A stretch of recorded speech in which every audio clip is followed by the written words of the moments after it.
গেছে কারবালার ময়দানে আমি যাইতেছি। আমার হুসাইন ডাক দিছে নানাজি কইয়া, আমি রওজায় থাকতে পারি নাই রে। আমি হুসাইনের দেখার জন্য নবীজি রওজা থেকে উঠা গেছি।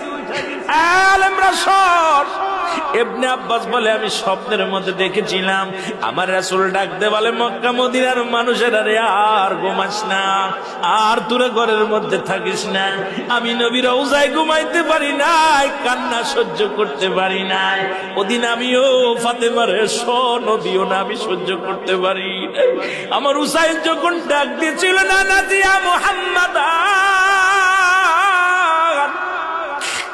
মুহাম্মাদান করে যেদিন ডাক দিয়েছিল রে, সেদিন আমি নবী রওজা থেকে পাগলের মতো উঠে কারবালা পর্যন্ত চলে গিয়েছিলাম।